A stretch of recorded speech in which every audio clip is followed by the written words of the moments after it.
Hey guys, Adrian Racing here, back today with another video.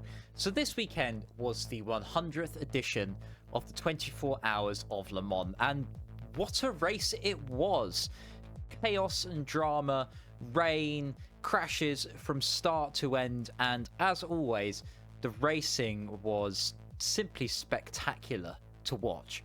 The big headline is, of course, that Ferrari took the overall win for the first time since 1965 with the number 51 AF Corsa car driven by Giovinazzi, Pierre Guidi and James Calado. It was something quite spectacular to watch history being made and for Ferrari to stick it to those Toyota team. However, this 100th edition is also going to be the last year of Le Mans, and this, the 2023 season, being the final season for the GTE class of cars, as it is being replaced by GT3 beginning next season. Simply put, the costs of running a GTE and support from the manufacturers dwindling have pushed the class into the history books, and there just is no place for it anymore. And with the popularity of GT3 ever rising, it's a sensible decision, but a sad one nonetheless. So before we go any further, I think a brief history lesson is in order. So in 2011, the ACO had a massive shake-up of the rules. In the LMP1 category, four-wheel drive and hybrid was introduced, thus entering this new era, and the rest, as they say, is history. However, in the GT field, the GT1 class was dropped entirely, and the GT2 was rebranded into LMGTE with both a Pro and an AM class. In Pro, any driver could participate no matter their FIA rating, whereas in the AM category, the car had to be at least a year old, so you couldn't use new spec machines, and had to be driven by a minimum of 2 FIA bronze or silver rated drivers.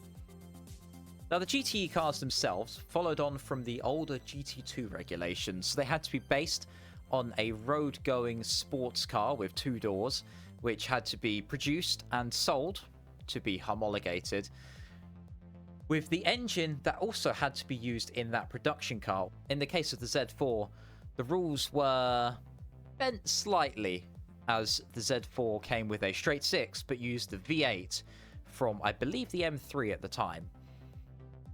Now, the engines had to be 5.5 litre naturally aspirated or 4 litre turbo charged maximum capacity, and they were around 550 horsepower. Minimum weight of 1,245 kilograms made them not the lightest race cars in the world, but certainly a hell of a lot lighter than their road-going counterparts. Four-wheel drive and ABS is banned, but traction control is still allowed. Later in 2016, a range of changes were announced again to the GTE field to be less restrictive, including more freedom in aerodynamic development. Overall, this meant for a car that was very unique and very popular, with at one point 6 different manufacturers, plus a number of customers of these cars competing together.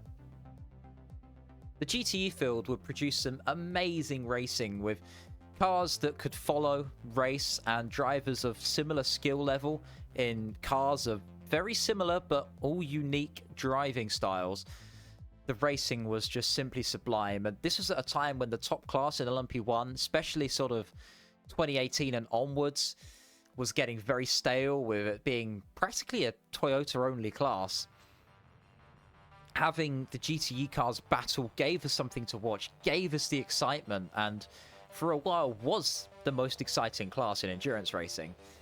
The cars also see big action in the European Le Mans Series, the second division of the World Endurance Championship, so to speak, racing against LMP2, LMP3, and of course, the GTE cars.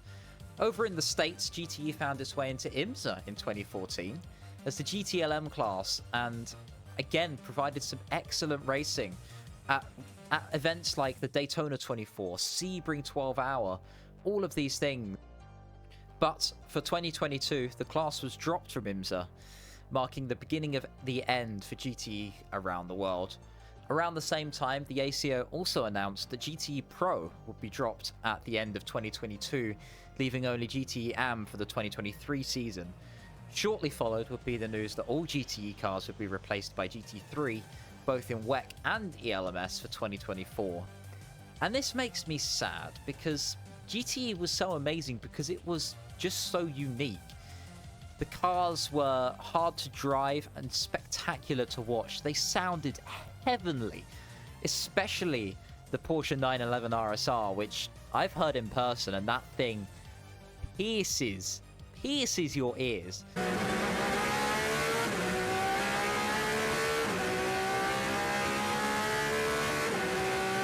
And it really is a shame to see them decline over the years, with Ford dropping out and then BMW.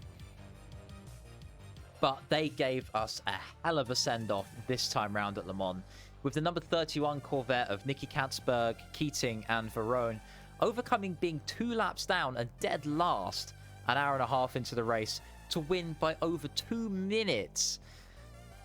It was also a shame that the Iron Dames car couldn't get onto the podium after sitting on it for so long, but they've got potential, especially when the GT3s come. So what better way to pay tribute to GTE than to go and race some at the one and only Circuit de la Sarthe?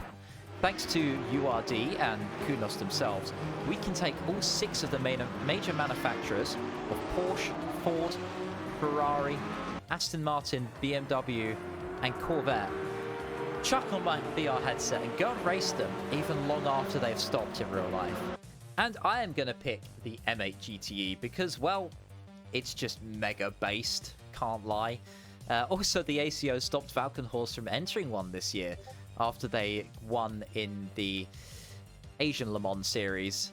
So yeah, screw you, ACO. What could have been? This was a perfect race, 99%. It would have been 100% if there was an M8 there. But without further ado, let's jump onto the track, chuck on my VR headset, and send off GTEs in style. So here we are on the grid. I know we're not in VR. My VR headset was having some buggy problems. So we're back to the monitor just for today. And it is lights out and away we go. Come on, AI. Come on, get a move on. There we go. Finally we get going. These cars really not designed for a standing start, and the AI don't really handle it very well. But our goal is just to simply make as many positions up as possible from last on the grid in the next 3 laps of racing up to the first chicane, the Dunlop chicane. We may have sent it 3 wide a little bit, but doesn't matter. We've got to take it nice and easy over the curbs. The car really doesn't like them, especially when the tyres are cold like they are now. We've got a car on our inside. Sounds like a Porsche. I believe it is. And we've got another Porsche on the outside. Through the Essence to Tete Rouge. A little bit of contact, just paint to paint.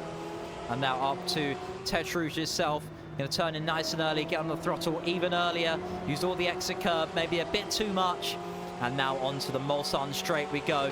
Sitting on that rear bumper of the glorious sounding 911 RSR ahead of us, which is now behind us. And we have got one hell of a run on the outside. We're in 6th gear, we're topping out. God, those 4 GTEs look so good. So much smaller. And he hit the brake, he hits the brakes, brakes checks us. Wow, we're going to have to get past him now. Brake just before the 100-meter mark. Oh, big lock up into the braking zone there, but we managed to keep it under control, and lots of understeer in the slow speed. This car, front-engined, quite wide, quite long wheelbase, means it's not the most agile of cars, but it's got good grip through the high speeds, and these AI are all over the place. He keeps getting off the throttle and braking. Now we're in the slipstream of the Aston. Big V8 Vantage. We've got to try and get past this Ford. Nowhere to go on the right. Are we clear? Are we clear? Yes, we are. He's going to drift across to the right, but who brakes later? That Ford has a lot of downforce. It's built like a prototype in the way it looks. Oh, big snap of oversteer mid-chicane. That's going to make us vulnerable to attack on the exit, but I think we just about make it. Next up, the Ferrari. We're going to sail past him. And up towards the Mulsanne corner, up the hill. 6th gear once again. We are pulling on the Ferrari behind. I think that's another Aston up ahead. I think the Astons are a little bit slow, a little bit underpowered. Hard on the brakes at the start of the right-hand curb. Down to 1st gear. Oh, a little bit overshoot the corner there. But we somehow get away with it. And now down the Gulf Straight. This is one of my favourite bits. It's just pure speed and adrenaline. The walls so close, the trees all around you. Gonna sit in the slipstream of this 77, I think, up ahead. Is it a 77? Oh no, it's just part of the livery. It's the Aston Martin. We're in 6th gear. It gives us the inside, and we're going to absolutely sail past into Indianapolis, my favourite corner circuit. Chuck it in to the right hand of 5th gear before bleeding off the speed. Downhill braking zone. Use the camber on the inside.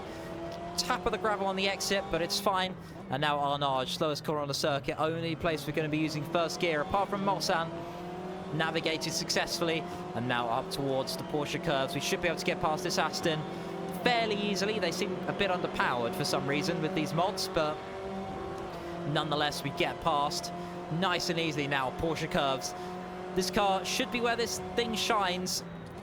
Going to take 5th gear and turn in nice and early. Try and touch the inside curb.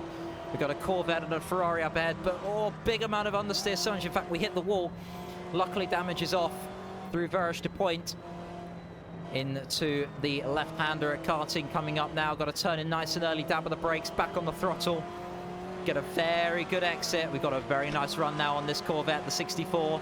He's going to make us go the long way around the outside, but we should be able to get past cutback. Send one up the inside of the Ferrari. We're not going to make the chicane. Yes, we are. Just about. Just on the verge of locking up there. A bit of oversteer on the exit, and that is lap 1 completed. And we've already gained maybe about 10 or 15 positions. We have 2 more laps to try and catch up to this pack ahead, and then get past as many as possible. But it just gives us time to talk about GTE for a second and reflect down to 2nd gear. And you're just seeing, these cars are certainly not easy to drive. No ABS, much more power than GT3. Well, a little bit more anyway. And a lot more aero as well, which makes them absolute rocket ships through the corners. They're not quite prototypes, but they're a lot more fun than GT3s are to drive. GT3s can be quite mundane, and that's all that there seems to be these days. What with DTM returning to GT3, IMSA now going only GT3, and WEC being only GT3. While there is such a massive market for GT3 cars, and it's only going to increase the manufacturers. I mean, think about new people that are going to be coming into GT. You're going to see the return of BMW. You're going to see the return of Lamborghini into GT racing and Le Mans and World Endurance Championship in general. And also the likes of Acura with the NSX. And I'd love to see Bentley return with a new version of the Continental, but I can't see that happening. And the competition should be amazing. The racing should be amazing, but it makes me sad because of how unique GTE was to IMSA and to World Endurance Championship. It was like the best of the best. It's like everyone has a regional F3 championship, and it'd be like F2 and F1, then turn around and going, well, F3's a bit cheaper, so we'll just run that. And yes, the racing would be close. Yes, the racing would be brilliant, and it'd bring in a lot of new talent, but it's just, in its own way, it was just amazing. And I'm also gutted that I never got to see these things in real life. I really wanted to go to Le Mans this year, but my plans fell through, which is a shame because I've heard GTE cars in real life. I've heard the 2017 911 RSR. It is absolutely ear-piercingly loud, and what I would have given to see a whole grid of them racing, but enjoy it while it lasts. We've still got 3 or 4 more races in the World Endurance Championship. We've got Monza, we've got Bahrain, all yet to come, and I am all for it, so enjoy it. Watch these last races and watch the rest of the LMS for the season. Excuse me, because soon enough these cars are going to be defined to the history books. And what's awesome about sim racing is that we can do this. We can come on, we can race them. Sims like iRacing as well, although this is probably going to be the last year of them being run in official events, we can still enjoy them, and before looking to the future and getting behind the GT3 program. And I really do hope that the GT3s, when they come to WEC, are slightly different. Just unique in their own way, maybe 20, 30 more horsepower, maybe a little bit more aero. Even if it's just for the Le Mans event, just Le Mans spec aero would be just perfect, just to make them a bit more unique, and just to give us these vibes of the old school GTE cars, which, again, old school GTE cars reminiscent of the mid-2000s, the era I grew up watching and seeing stuff like the Vipers racing around. But as a consolidation, we have hypercars, and that is possibly going to be the best class of racing, the best cars in racing anywhere in the world for the next 5, hopefully 10 years to come. And next gen LMP2 is coming 2025 as well. While we may be losing GTE, endurance fans have absolutely no reason to complain whatsoever. So, last lap of the 352. Let's see if we can try and set a sub 350 for this last lap of the race. Catch up to these guys up ahead. The AI actually set quite high and quite difficult. Plus, my driving really not the best right now, as you're seeing going through the Dunlop chicane there. We've got this Corvette right behind us, so we've got no chance to slack whatsoever. But I think that's a Ferrari up ahead. Looks like the bright yellow shape of one. Oh, a bit slow through the Essence de Tête Rouge. Use all the exit curb and a little bit of grass for good measure. Chuck it in, use all the exit. Why not? Shh, don't tell anyone. Don't tell the ACO. But to explain the Valkenhorst, basically Valkenhorst wanted to enter a BMW M8 GTE because they still have one lying around. Instead, they ran, I believe it was a Ferrari or a Porsche in the end this year. After winning the Asian Le Mans series, they got a free entry to Le Mans as part of an invitation scheme, which I didn't even know was a thing, to be honest, but apparently was. That was nice through the Daytona chicane, but a pretty poor exit. Come on, let's get the hammer down. We're pulling a nice gap on this Corvette now. What we need is for these AI to start fighting, and it looks like they are too wide. Come on, down the straight, and I am working up a sweat. It is a hot day in England, but these cars, they take it out of you. As I said, GT3 cars are easy just to get in and drive, but these GTEs, they're not tricky. They're certainly not like prototypes, but you've got to respect them, especially with that lack of ABS. It makes them a bit trickier to tame under braking. And while I don't think that this M8 GTE is the best mod in the world, it's certainly not the best representation of what I think a GTE should drive like. If you really want to experience that, buy them on iRacing. I've done a few Enduros in my time at GTEs on iRacing. While I am a prototype stan,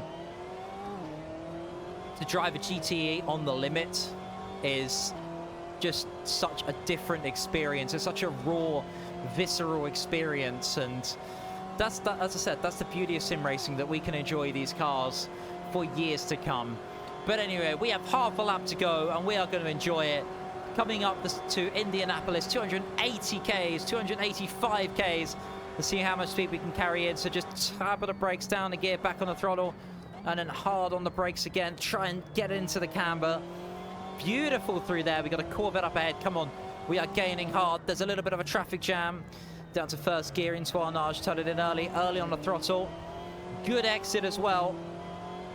If we can carry some speed in the Porsche curves, maybe, just maybe, we can get 1 or 2 more positions. At least this yellow Corvette up ahead. We shouldn't have to worry about dirty air in the Porsche curves. So let's see if we can just try our best. So 6th gear, dab of the brakes, down to 5th, turn it in. Tyres are nice and warmed up now, but a bit of understeer nonetheless. This car really not set up right. Oh, big understeer in virage to point again. Small lift and a down to 4th, drag the brakes in. I really don't think we're going to gain enough time on this Corvette. Little bit of a cheeky line through karting. There's a Corvette and a Porsche. Maybe they're going to mess up the final chicane. Who knows? So our last chance is going to be there, down 3rd gear, chuck it in. 2nd gear, a little bit of a corner cut again, down to 1st. And we're right on the back of them. Oh, bit of gravel on the exit. Oh, damn it. And we have come home 8th place, and the fireworks and the flares heading off in the crowds. Man, I love driving at Le Mans. But that is it for GTE at Le Mans. It is sad, but times must change, and so must racing. I do hope you have enjoyed this video and a little brief history lesson before it. If you have enjoyed, then please feel free to hit that like button. Subscribe if you want to as well to see more. Follow me on Twitch, because if you like GTEs, then there might be a certain 24-hour race coming up in a couple of months at a track that is familiar, that we may be attempting on iRacing. But until then, thank you very much for watching. Have an awesome rest of your days. See you later, guys.